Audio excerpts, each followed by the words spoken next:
Trời ơi, em Cappuccina hôm nay trắng trẻo xinh gái thế nhỉ? Anh thơm em một cái nhá. Eo rồi mày ơi, sao búp bê của mày xấu mà dị thế? Mua con khác mà chơi. Con chim lợn này dám chê em Cappuccina của tao xấu à? Mày sẽ phải trả giá. À rồi.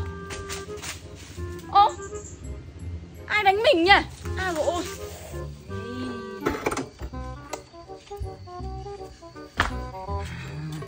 Xe này xe của mày à?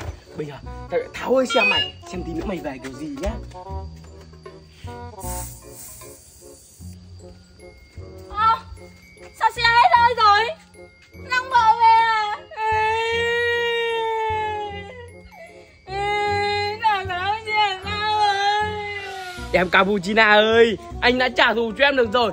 Ha ha ha.